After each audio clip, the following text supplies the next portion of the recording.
아침 일라디오. 오늘도 아침부터 열기가 대단합니다. 태풍이 지나간 자리 예상대로 열대야에 폭염이 자리를 잡았네요. 오늘은요, 서울이 32도, 대구는 37도까지 올라갈 거라고 하고요. 곳에 따라 소나기가 내리겠다는 예보가 들어와 있습니다. 달력을 보니까요, 음력 달력이요, 오늘 비 오는 날이 많네요. 오늘은 음력 7월 7일, 전설 속의 견우와 직녀가 만나는 7월 7석입니다. 이야기 다들 잘 아실 텐데, 사랑을 나누던 견우와 직녀 두 별이 옥황상제의 노유홈을 사서 헤어지고, 그래서 1년에 한 번 은하수를 건너서 만나는 아주 로맨틱한 그런 날입니다. 오작교를 건너 견우와 직녀가 만나 흘리는 기쁨의 눈물, 헤어짐을 아쉬워하면서 흘리는 슬픔의 눈물이 비로 내린다는 전설도 함께 전해지고 있습니다. 그래서 7월 7석에 비가 내린다라고 하네요. 7월 7석에 먹는 음식도 있는데요. 바로 밀로 만든 음식 먹는다고 합니다. 1년에 단 한 번 사랑하는 사람을 만나는 소중한 날인 오늘, 좋은 사람들과 뭐 먹을까요? 밀 전병 드실까요? 밀 국수 먹을까요? 뭐든지 다 좋습니다. 즐거움도 기쁨도 함께 나눠보시면 어떨까 싶네요. 저는 소중한 인연, 청취자 여러분과 좋은 시간 보내면서 오늘 희망찬 하루 시작해 볼까 합니다. 8월 4일 목요일, 오늘 아침 1라디오 출발합니다. 안녕하세요, 아나운서 강승화입니다.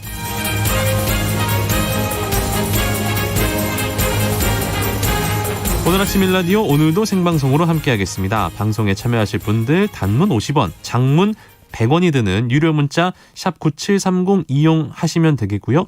유튜브에 KBS 1라디오 공식 채널 검색하고 들어오시면 채팅창에 참여하실 수 있습니다. 콩 어플리케이션에서도 1라디오를 보이는 라디오로 함께 하실 수가 있습니다. 그리고요, 문자를 보내주신 분들 가운데 추첨을 통해서 오늘 두 분께 모바일 커피 쿠폰 드리도록 하겠습니다. 유익한 정보와 살아있는 이야기가 있습니다. KBS 오늘 아침 1라디오. 농수산뉴스 농민신문 류수연 기자 함께합니다. 안녕하세요. 네, 안녕하십니까. 그 배추값이 많이 비싸지고 있는데, 근데 요즘 산지에서는 가을 배추 면적이 크게 증가할 거다라는 예측도 나오고 있습니다. 어떤 상황인가요?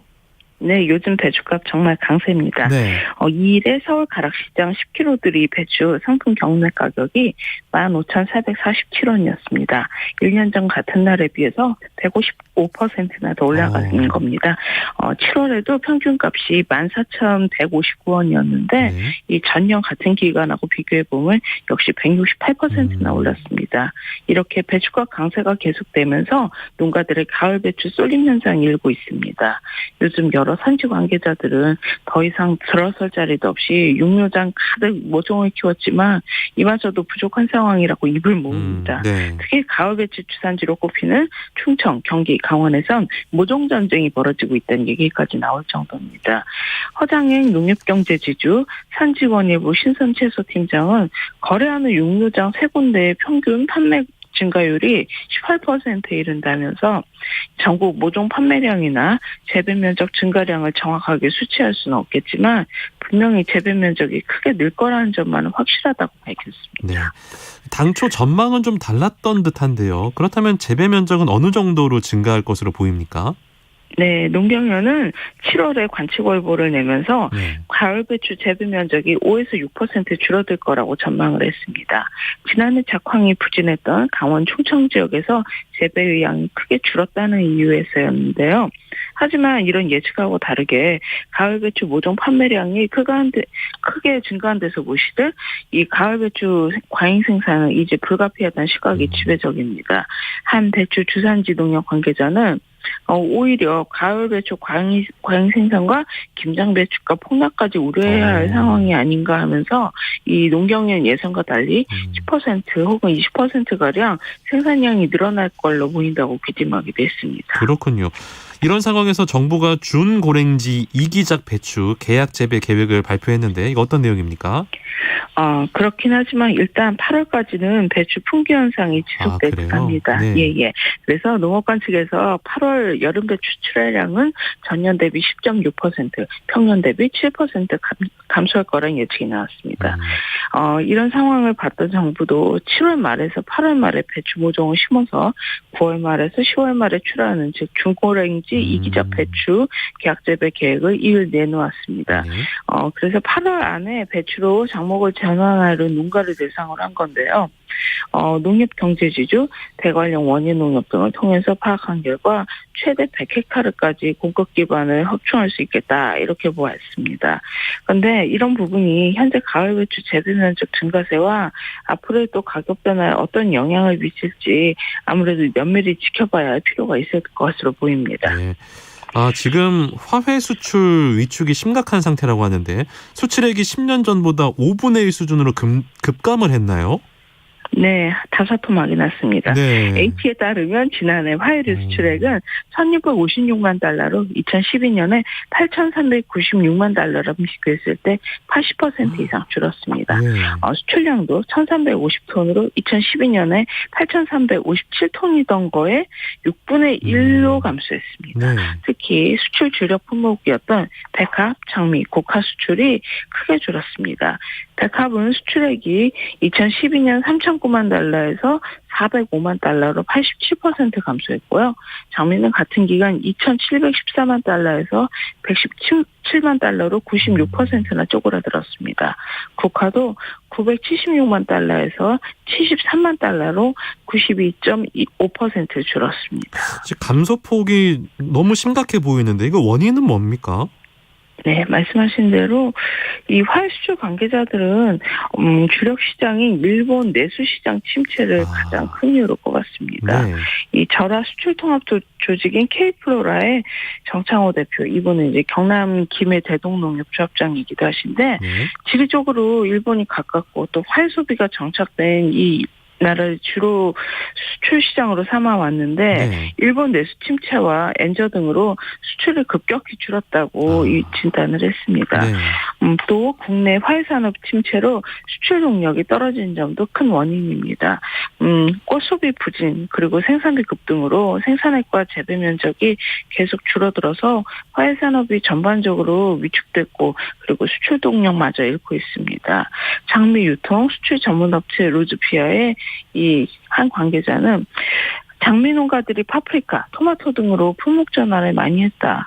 그런데 10년 전 진주 지역에 장미 농가가 20곳 정도 있었다면 지금은 두세 곳밖에 남지 않았다고 상황을 설명했습니다. 그렇군요. 그러면은 이 화훼 수출 회복을 위한 대책이 좀 필요해 보이는데 어떤 대책들이 좀 나오고 있나요? 네, H는 침체한 화훼 수출 회복을 위해서 K플로라를 중심으로 수출 유마 품목 재배와 그리고 선도 유지, 시장 개척 등을 통해서 품질을 높여 수출 활성화에 힘쓰겠다는 계획을 밝혔습니다.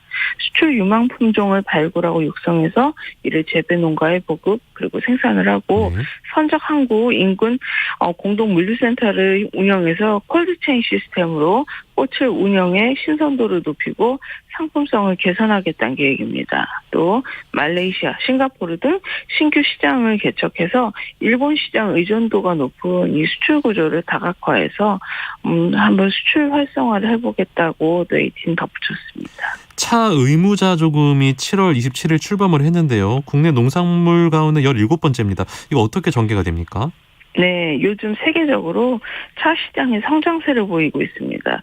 반면 국내 차 시장은 커피, 수입차, 그리고 대용차 등에 잠식당하면서 대래 소비자 변이 축소되는 현실입니다. 이러한 위기감에서 국내 차 산업 활성화를 위해서 차 자조금을 조성하자는 움직임이 한 5년 전부터 있었습니다. 2017년에 한국차 자조회가 발족했고 이제 끝내 결실을 보게 됐습니다. 지난 7월 27일에 이 열린 첫 번째 대의원회에서는 홍순창 제다 대표가 초대 한국차 자주회장에 선임됐고요. 네. 김태종 하동 녹차 생산자 협의회장이 차 의무자조금 관리위원장에 선출됐습니다. 차 의무자조금 출범은 전국 차 주산지가 고루 참여하고 또 대의원 그리고 관리위원 대부분이 차를 산지에서 취급하는 경작자와 유통인이 돼 있습니다. 보통 보성, 하동, 제주와 또 보성 이외의 전남 지역, 하동 이외의 경남 지역 등 5곳에서 31명의 대의원을 선출했고요. 네. 또 관리위원 중에는 하동 녹차를 스타벅스에 입점시켰던 유명 산지유통 주체도 있습니다. 그래서 이 지역별로 따로따로 생산, 유통하던 관행이 혹시 더 사라질 수 있을 건가 하는 기대감도 있습니다. 하지만 앞으로 갈 길이 멀다고요? 네, 과제가 많습니다. 우선 정확한 거출금을 산정하고 납부하는 문제가 가장 중요합니다. 네. 8월에 거출 대상 농협영체 2,163곳에 안내문을 발송하면 9월까지 이 경영체들은 실제 경작 면적을 등록을 해야 됩니다. 납부기한은 11월까지고요. 또 늦어도 연말까지 내야 합니다.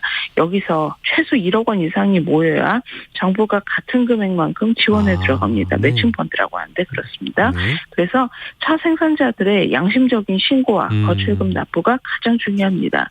근데 이제 또 거출의 규모에도 또 이견이 좀 있는데요. 네. 1제곱미터당 거출액이 20원이고 그리고 거출하는 최소 경작 면적은 1000제곱미터 약 302평 정도로 가장 적게 내는 생산자는 2만 원만 내면 됩니다. 네. 하지만 대부분 농가는 10만 원대 거출금을 낼 걸로 파악이 되고 있고요. 제주 등 5곳의 농업 경영체는 거출액만도 수백만 원에서 1000만 원대 달할 걸로 보입니다. 네. 그래서 이제 규모가 작은 일부 농가의 무임승차 논란 그리고 또 이 차 취급 규모별 부담 차이에 대한 지적도 이제 앞으로 계속 또 풀어야 할 문제가 될 걸로 보입니다. 그렇군요. 지금까지 농수산 뉴스 농민신문 류수연 기자와 함께했습니다. 고맙습니다. 네, 감사합니다.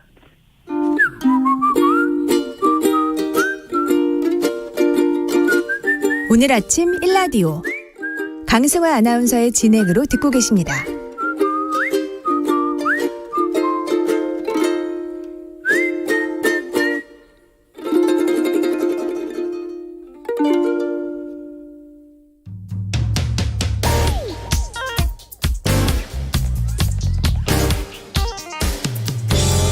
오늘 아침 뉴스 브리핑. 뉴스 브리핑 정상근 기자 연결할게요. 안녕하세요. 네, 안녕하십니까. 교육부가 어제 초등학교 입학 연령과 관련해서 시도교육감들과 회의를 했군요. 네, 초등학교 입학 나이를 만 5세로 낮추는 정책과 관련해서 이 거센 반발에 부닥친 교육부가 뒤늦게 전방위 설득 작업에 나섰습니다. 박순애 교육부 장관은 어제 전국 시도교육감과 영상 간담회를 개최해서 학제 개편 추진을 발표한 취지를 설명했는데요. 네.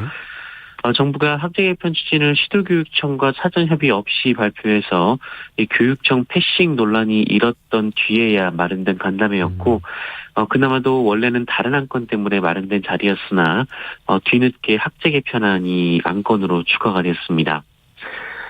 이 자리에서 박순애 부총리는 모두가 같은 선상에서 출발할 수 있도록 국가가 책임지고 지원하기 위한 방안의 하나다라고 이 개편안 취지를 설명했는데요. 그러나 전국 시도교육감 협의회장인 조희연 서울시 교육감은 시도교육청과 교육부가 논의하지 않고 무심코 발표하는 정책은 교육 현장에 혼란만 가져다 준다라고 비판하는 등 분위기는 싸늘했습니다. 또 유치원 학부모들과의 간담회도 급하게 잡혔는데요. 네. 역시 유치원 학부모님들의 반응도 좀 싸늘하긴 마찬가지였습니다. 여기에 입학 연령을 낮추는 건 적절하지 않다라는 국책연구기관 보고서가 이미 여러 차례 나왔다라는 사실도 알려졌고요. 네. 또 박순애 교육부 장관이 이번 일 덕에 학부모들의 이야기를 듣게 됐다, 이런 얘기를 한다거나 또 대학 총장들을 만나서는 내년 3월에 그만둔다라고 하는 등 좀 황당한 발언을 한 사실이 전해지면서 이 논란은 계속 이어지고 있습니다. 그렇군요. 정치권 소식도 한번 정리해서 알아볼까요? 네, 먼저 국민의힘 소식부터 말씀드리면 이 비상대책위원회로의 체제 전환과 또 이에 필요한 당원당규 개정 등을 논의하기 위한 이 상임 정국위 그리고 전국위원회를 각각 오는 5일, 9일 개최하기로 했습니다. 그런데 이 과정에서 서병수 전국위 의장이 비대위가 출범하면 이준석 대표는 해임되는 것이다 이렇게 말을 하기도 했는데요. 네.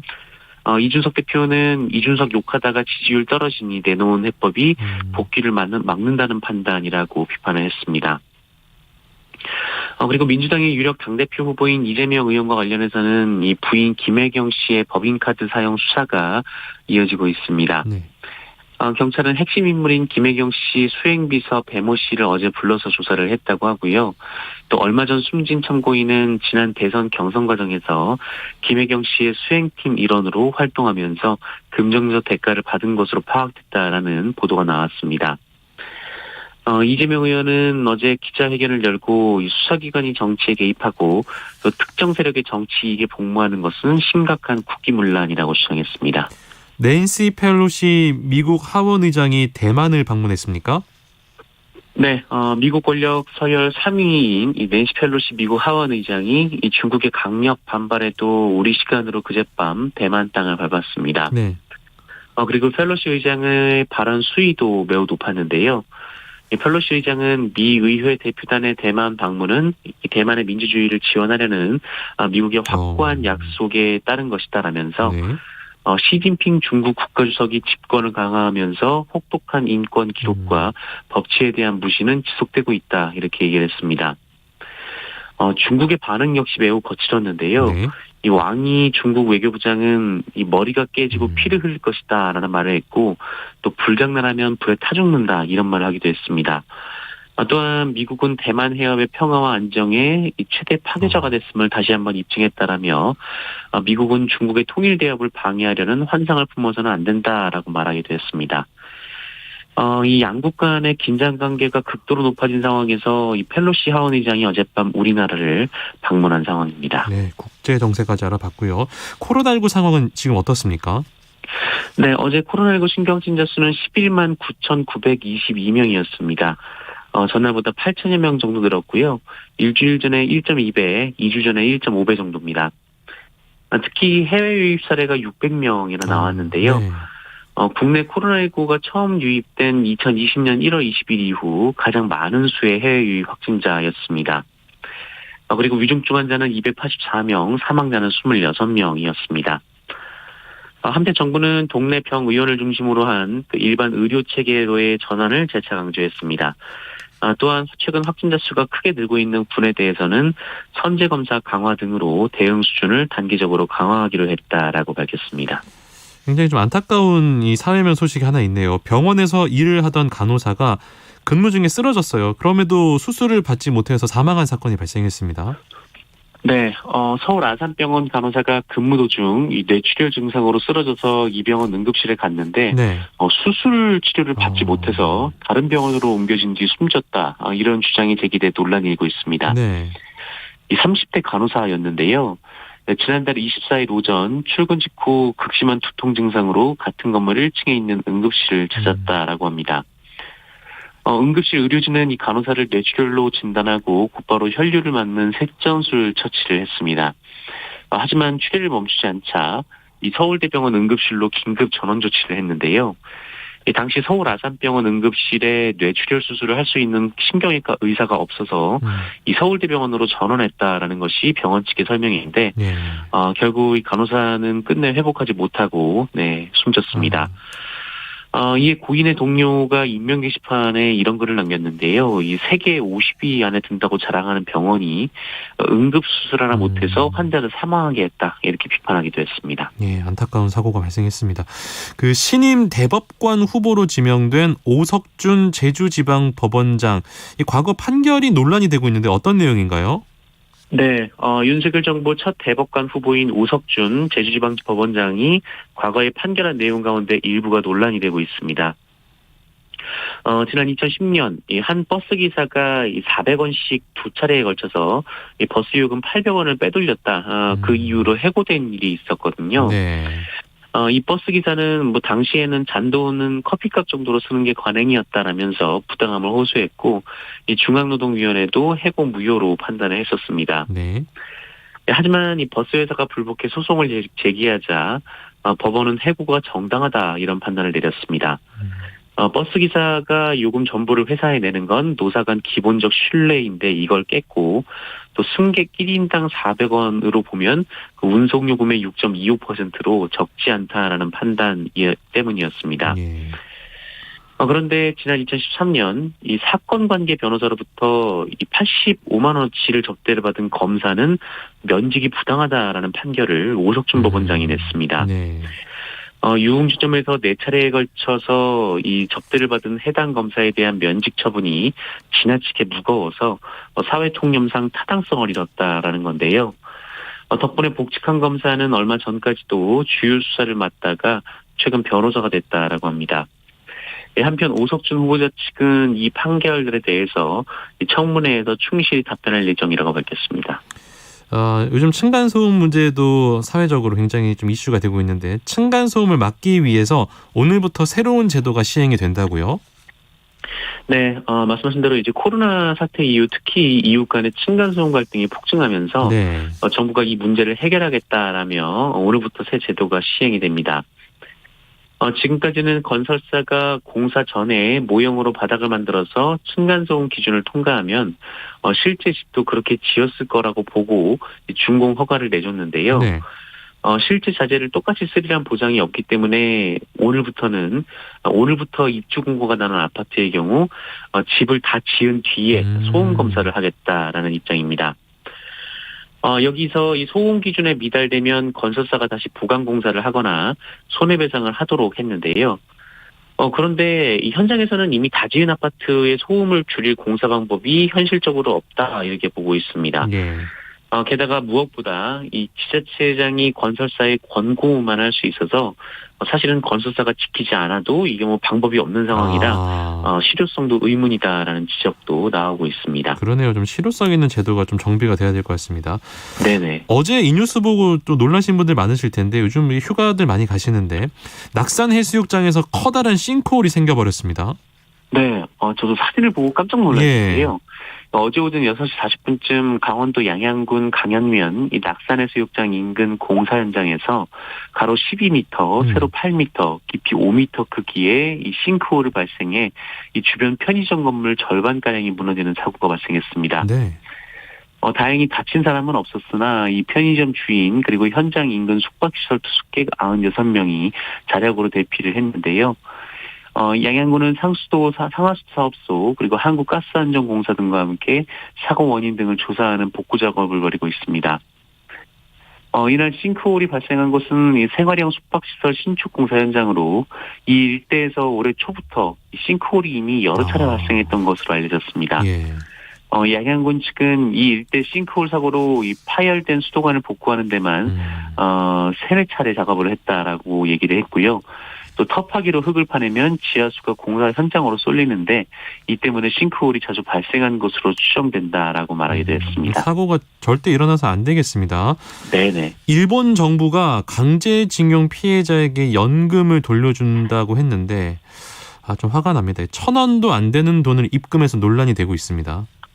네, 지난 1944년 그 15살에 불과한 어린 나이에 일본 나고야 항공기 제작소로 끌려가서 18개월간 고초를 겪었던 정신영 할머니가 이 미쓰비시 측의 사죄와 배상을 받아내고자 광복 75년 만에 소송에 나섰습니다. 이 강제징용 사실을 스스로 입증해야 했기 때문에 이 당시 가입했던 일본 후생연금 가입 기록을 조회하고 이 탈퇴 수당도 신청을 했는데요. 그리고 그 이후 1년 반이 지나서 수당이 입금이 됐다라고 합니다. 그런데 입금된 돈이 931원이었습니다. 이 당시 환율을 고려하면 일본 정부는 99엔을 보낸 것으로 추정이 되는데요. 70년이 넘게 지났는데 네. 물가 인상분은 뭐 전혀 반영되지 않았고 이 77년 전 계산 방식대로 1,000원에 불과한 돈을 보낸 겁니다. 일본 후생노동성은 지난 2009년과 2015년에도 이 강제징용 피해자들의 일본 대리인들에게 후생연금 탈퇴수당 99엔 그리고 199엔을 지급해서 큰 공분과 반발을 산 바 있는데요. 최근에도 같은 일을 또 벌인 겁니다. 일본 정부가 이 사죄할 마음을 갖고 있는지도 의문인데요. 한편 이 강제징용 배상 문제에 해법을 찾겠다면서 외교부가 민간 협의체를 꾸렸는데 정작 피해자들이 여기서 빠지겠다 이렇게 선언을 하기도 했습니다. 이들은 최근 외교부가 피해자들에게 알리지 않고 배상 관련 의견서를 대법원에 제출했다면서 이 내용은 법원의 판단을 유보하라는 취지로 보이고 이는 신속한 재판을 받을 권리를 침해했다라고 주장했습니다. 네. 마지막 소식. 국내 수족관에 마지막으로 남아있던 남방 큰 돌고래 고향으로 돌아간다고요? 네, 지난 2005년 제주 비양도 인근에서 불법 포획된 후 16년 동안 수족관에서 돌고래 쇼를 해왔던 이 남방 큰 돌고래 비봉이가 고향으로 돌아갑니다. 네. 돌고래 쇼는 이미 지난해 중단이 됐지만 이 바다로 돌아간 다른 남방 큰 돌고래와는 달리 이 비봉이는 마지막까지 수족관을 벗어나지 못했는데요. 그러던 중 같이 지내던 일본산 큰 돌고래가 경남 거제의 한 수족관으로 반출되면서 비판이 일었고 결국 이 석 달 만에 비봉이 방류가 확정이 됐습니다. 비봉이는 제주 서귀포시 대정읍 앞바다의 가두리 훈련장에서 야생 적응 훈련을 거친 뒤 위치 추적 장치를 부착해서 바다에 보내질 예정인데요. 해양수산부는 모든 방류 과정을 비공개로 진행해서 비봉이가 안전하게 고향 제주 바다로 돌아갈 수 있도록 하겠다라고 밝혔습니다. 그동안 제주 바다에서 불법 포획됐다가 고향 바다로 돌아간 돌고래는 모두 7마리인데요. 네. 제도리와 산파리, 춘삼이, 태산이와 복순이는 새끼를 낳고 야생에 순조롭게 적응한 것으로 확인됐지만 지난 2017년 방류된 금등이와 대포는 생사가 확인되지 않고 있는 상황입니다. 네. 뉴스 브리핑 정상근 기자가 전해드렸습니다. 고맙습니다. 고맙습니다.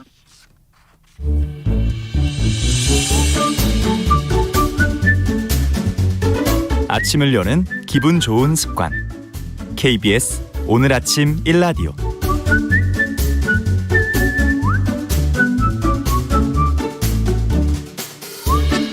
농어촌에서 발생할 수 있는 법적 분쟁 상황을 보다 현명하고 지혜롭게 대처할 수 있는 방법 배워보는 시간입니다. 우리 동네 박 변호사, 법률사무소 한아름의 박형윤 변호사 연결할게요. 박 변호사님 안녕하세요. 안녕하세요. 오늘따라 또 목소리가 유난히 밝으시군요. 네, 휴가 다녀왔습니다. 아이고 축하드립니다. 예. 저 못 갔어요. 아직 못 가셨어요? 네. 예, 빨리 가셔야죠. 라디오 해야지 어디 가요, 제가. 그렇군요. 그 서울이랑 중부지방은 좀 비가 왔거든요. 네. 전주나 전북지방은 이번 태풍 때 비가 좀 왔습니까? 비가 좀 상당히 왔고요. 예. 비가 와가지고 사실은 조금 원래 이제 올 시기니까 네. 오는가 보다 하는데 다행히 이제 큰 피해가 없어가지고 아이고 다행이네요. 예, 괜찮았습니다. 예. 비도 좀 적당히 잘 왔고 큰 피해도 예. 없어서 다행입니다. 그 요즘에 상추라든지 고추라든지 옥수수 같은 작물들 잘 자라고 있는데 혹시 요즘 예. 수확하는 작물 있으세요? 저는 요즘 수확하는 작물은 없고요. 그냥 네. 간단히 이제 텃밭에서 이제 지금 당장 먹을 거 조금 뜯는 정도 상추 아까 말씀하셨죠. 상추. 예, 고추 이제 하고 이제 가지 이런 거 이제 조금 뜯어서 먹고 있고. 네. 지금 당장 딱히 이제 그 외에는 수확하는 거 저희는 없고요. 네. 요새 이제 하지 감자라든지 양파 이런 거 또 우리 과일 이렇게 해서 복숭아 이런 거 많이 수확하고 있죠. 변호사님은 복숭아 딱복입니까? 부드러운 복입니까? 전 다 좋아합니다. 다 좋아하세요? 예. 알겠습니다. 과일은 제가 워낙 좋아해서요. 특히 복숭아 같은 경우에도 저는 실제 우리가 상품 가치가 높은 복숭아도 많이 사 먹지만 네. 근처에 과수원들이 많아가지고 대량으로 이렇게 약간 상처난 복숭아들이 있죠. 네. 네, 그것도 많이 사 먹거든요. 굉장히 맛있습니다. 그러니까 그게 가격도 좀 저렴하면서 맛은 그대로잖아요. 네. 한 3분의 1 정도밖에 안 되는 것 같습니다. 가격이 대충. 네. 농사하시는 분들 이제 수확하실 때 가장 기쁨이 크잖아요. 근데 그렇죠. 이런 시기에 농민들의 마음을 울리는 사건들이 많이 발생하는 것 같습니다.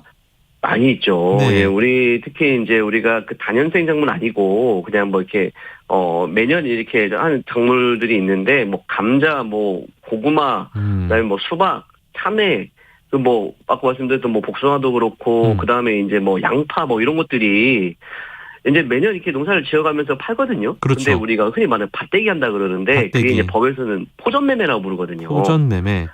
예, 그렇게 이제 조금 거래를 하시다가 사기를 당하거나 대금을 못 받는 피해들이 많은데 최근에도 제가 상담한 사례가 있어서 양파 관련된 사례거든요. 네. 그래서 이제 장소군에서 관련돼서 상담 요청이 와서 상담을 했었는데 그게 이제 양파를 거래하시면서 이제 대금을 못 받은 사례가 있어서 아이고. 그런 사기 사례들을 좀 주의하시라는 의미로 준비해봤습니다. 1년의 노력이 한순간에 물거품이 될 수도 있을 만한 굉장히 큰 사건인데 어떤 사건인지 오늘의 사례 함께 들어보도록 하겠습니다. 네.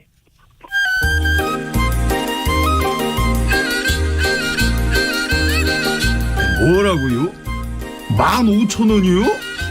아니 요즘 채소값이 얼마나 올랐는지. 농협 수매가가 시가보다 훨씬 낮잖아요. 안 팔아요. 딴 데 알아볼 거구만요. 나가 여기 아니면 양파 팔 곳이 없겠어. 지난번 전남 무안의 매매업자가 1,500원 더 준다고 했는데 거기 연락해봐야 쓰겠네. 거기 무안에 양파 매매하는데 맞죠? 아직 김철봉이라고 해요. 저기 아랫마을 양파밭이요. 16,500원 맞죠? 야, 그럼 내일 당장 양파 뽑아 가셔요.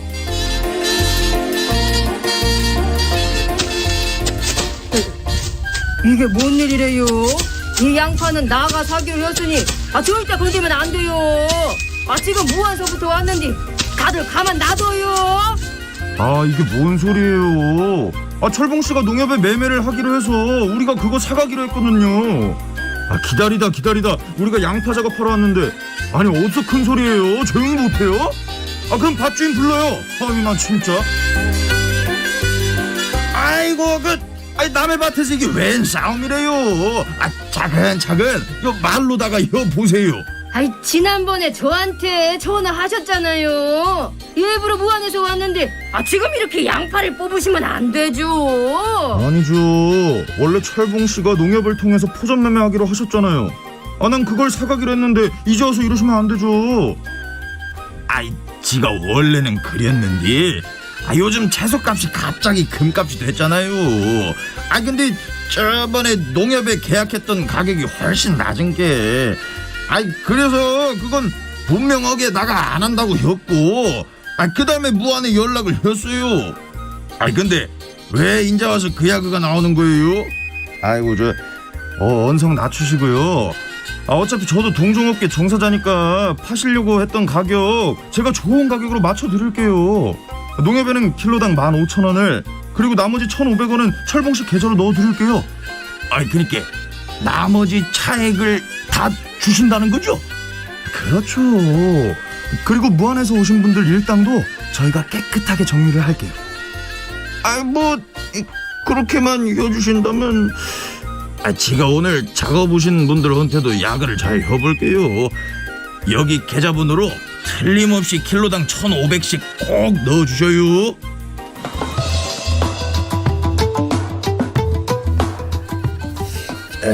양파도 모두 캐갔고 농협 전표까지 주고 갔고 인자 계좌로 추가 수매대금만 들어오면 되는데 이 소식이 없네. 참 답답하지만 좀만 기다려보자고. 아니요 죽었지. 암만 이 속일 사람 같이는 안 보였어. 그치